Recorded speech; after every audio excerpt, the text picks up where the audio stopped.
भाग एक लाख की बाजी। रात का समय, शहर का पुराना इलाका, टूटी फूटी इमारतें, हवा में अजीब सी ठंडक, कुत्तों के भौंकने की आवाज दूर से सुनाई देती है।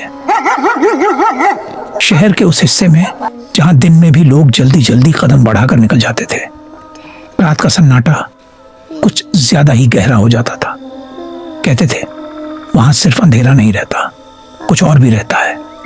राहुल अपने फोन की टॉर्च जलाकर गली में चलता है।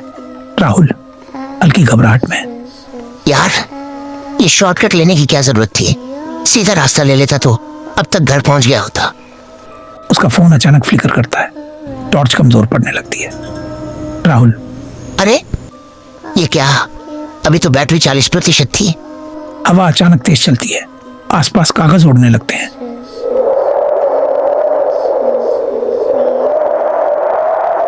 राहुल को महसूस हुआ जैसे कोई उसे देख रहा हो, पर जब उसने पीछे मुड़कर देखा वहां कोई नहीं था।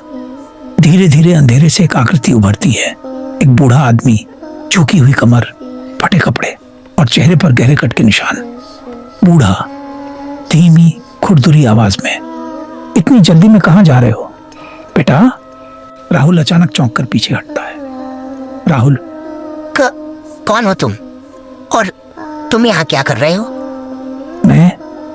मैं तो बस किस्मत का रखवाला हूं, और तुम आज अपनी किस्मत आजमाने आए हो। राहुल कंफ्यूज और डर के बीच, देखो मुझे कोई गेम शेम नहीं खेलना, मुझे बस घर जाना है। बूढ़ा हंसते हुए, आवाज थोड़ी गूंजती है। घर? हर कोई यही सोच कर आता है, लेकिन जाता कोई कोई ही है। मतलब? बूढ़ा धीरे धीरे आगे बढ़ता है, उसकी हरी आंखें अंधेरे में चमकती हैं। राहुल का चेहरा डर से सख्त हो जाता है। बूढ़ा अपनी जेब से एक पुराना मुड़ा हुआ सांप सीढ़ी का बोर्ड निकालता है। बोर्ड खुद ब खुद जमीन पर फैल जाता है, मोहरें अपने आप हिलने लगती हैं। राहुल हैरान होकर, ये कैसे? बूढ़ा धीरे से, जादू नहीं है बेटा, ये खेल है, बस एक बार मुझे हरा दो। और वो अपनी दूसरी जेब से नोटों की मोटी गड्डी निकालता है। नोटों पर हल्की हरी रोशनी चमकती है। बूढ़ा, पूरा 1 लाख रुपए, सब तुम्हारे। राहुल की आंखों में लालच साफ दिखता है। राहुल धीरे से, 1 लाख? वो कुछ सेकंड सोचता है, फिर खुद को संभालता है। राहुल, बस एक गेम है ना, जीत गया तो पैसे मेरे, हार गया तो।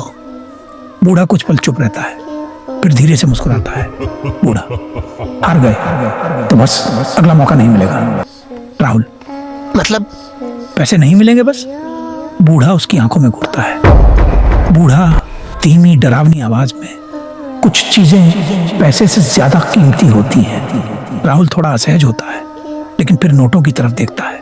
डर और लालच के बीच इंसान अक्सर वही चुनता है जो उसे तुरंत फायदा दे। राहुल गहरी सांस लेकर, ठीक है, मैं खेलूंगा। अचानक हवा रुक जाती है, माहौल बिल्कुल शांत हो जाता है। बूढ़ा धीरे से बैठते हुए, बहुत अच्छा, खेल शुरू करते हैं। जैसे ही राहुल मोहरा उठाता है, उसके हाथ हल्के कांपते हैं। राहुल, ये बस एक गेम है, कुछ नहीं होगा। बूढ़ा धीरे से फुसफुसाता है। बूढ़ा, यही गलती सब करते हैं, इसे सिर्फ गेम समझ लेते हैं। पास में एक सांप की तस्वीर बोर्ड पर हिलती हुई दिखती है, जैसे जिंदा हो। राहुल घबराकर, तुमने देखा ये? बूढ़ा मुस्कुराते हुए, देखना अभी शुरू किया है, महसूस करना बाकी है। राहुल को नहीं पता था कि उसने सिर्फ एक खेल नहीं शुरू किया, उसने अपनी किस्मत और शायद अपनी जिंदगी दांव पर लगा दी थी। क्योंकि इस खेल में सांप सिर्फ बोर्ड पर नहीं थे, वो बूढ़े की नीयत में भी थे, और हर चाल उसे मौत के और करीब ले जा रही थी। गली अंधेरे में डूब जाती है, सिर्फ बोर्ड पर चमकते नंबर दिखाई देते हैं। टू बी कंटिन्यूड, भाग 2 में असली खेल शुरू होगा।